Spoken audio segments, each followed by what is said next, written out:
YouTube. This is CJ from Eggheads, the program on UK TV, but it's also it's exported around the world, isn't it, CJ? New Zealand, Australia, and Canada. CJ was a very enthusiastic chess player, playing in a lot of rapid plays. In fact, I have Adam Rayouf to my right here, who remembers CJ from a few years back, and they're very good friends as well. So, Adam, you remember? So, CJ, what was your sort of ECF grade? Do you remember? How My did you do? last published grade was 6 years ago in 2003 when I reached 158 ECF and 162 rapid play.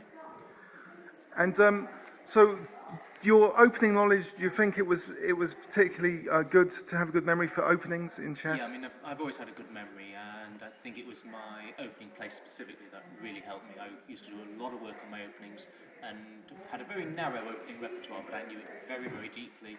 And I think most of the lines I played, I could negotiate to play my lines rather than the opponent's. So hopefully that gave me an advantage. So positional play, sometimes the plans were evident, and you also you were good quite tactically as well. So now you've expressed some interest in being the representative for the ECF. If there was a president candidacy available, what qualities do you think you'd bring to the ECF?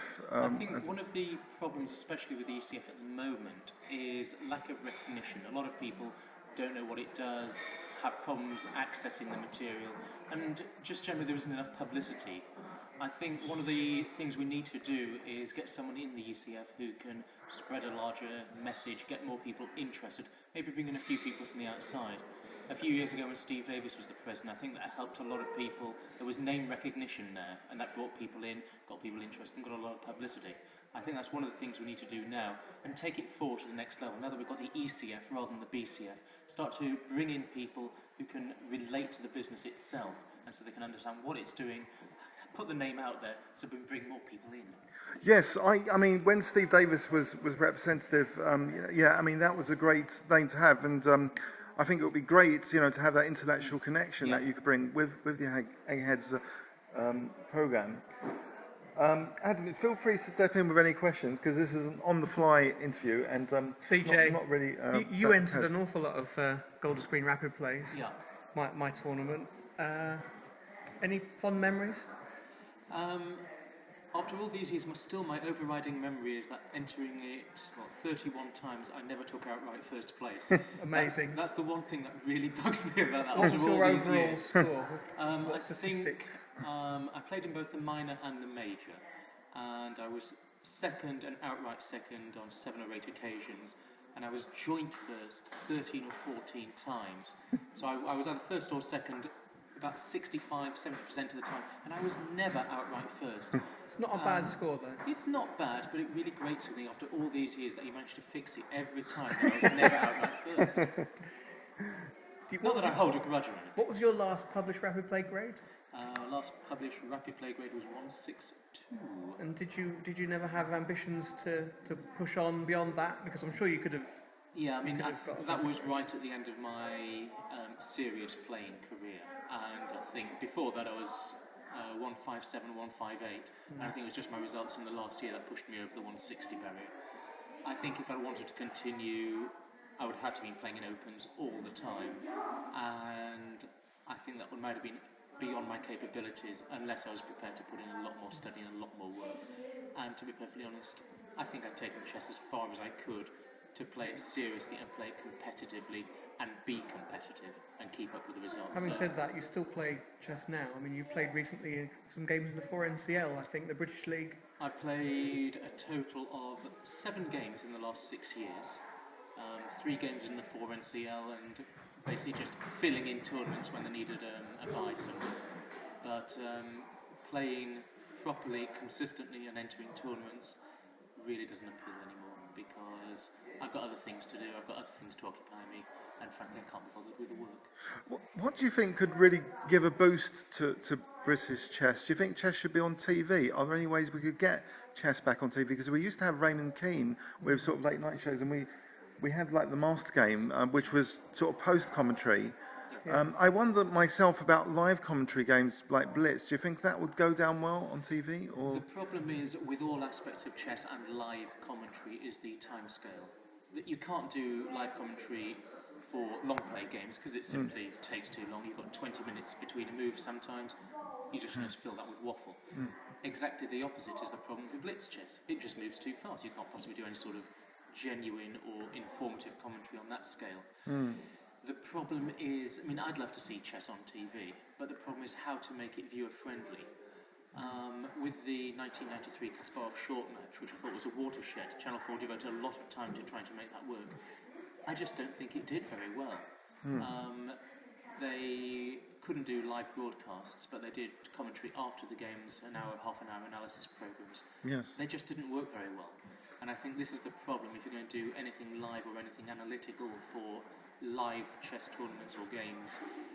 You're going to have to find a specific audience, and the specific audience who are willing to follow that is always going to be far too small to warrant a live TV broadcast. What about tournaments specifically designed for broadcast, like the Master Game, where all the comments were put on post-production? And I think Maurice Ashley did one recently where they played a Blitz tournament. It was specifically for broadcast. Do you think there's a future in that kind of event? I think the best attempt that's been made of it so far was the ACP Blitz Grand Prix circuit, which was won twice in a row, I think, by Kramnik. But again, that died a death after just 2 years. I thought that was a very good attempt to do it. I mean, just 6 or 10 players playing rapid play games, 25 minutes each. And you had the very best players in the world doing that. But again, even that wasn't viable.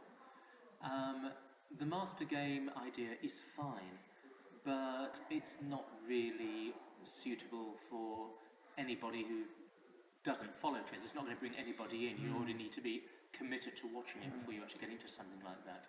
And that's the problem. Unless you've got a specific interest in chess itself and want to learn, are interested in the personalities and the in-depth analysis of the game, having a chess program on TV is going to be literally an immediate turn-off.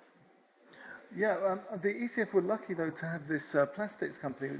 They created lots of Colloid. free sets, yes, Yeah, so for Colloid schools. Plastics. Maybe that was a good luck for getting more people playing in schools. But I suppose that needs the supporting infrastructure of people training kids as well to be able to It's play. a good idea to have. I mean, it's a good idea to have chess sets in every school, Oh, but yes, without absolutely. somebody there Yeah.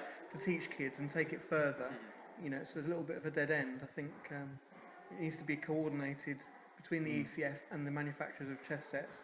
Make sure that there are coaches I mean, all as the well as research and sets. statistics show that kids who learn chess in school tend to do better in all the other subjects as well. It's very good for training the memory, training the mind. But you're absolutely right. There's no point plonking a few chess sets in a school and say, have fun with that. Yeah. Unless you've actually got someone there to show them, kids will lose interest very quickly. But you've got someone there to encourage them, a club or at least someone willing to put in the time and effort. I don't think that's going to work either. You need, as you say, the infrastructure. You need a basis to work from. And again, that's something the ECF needs to do.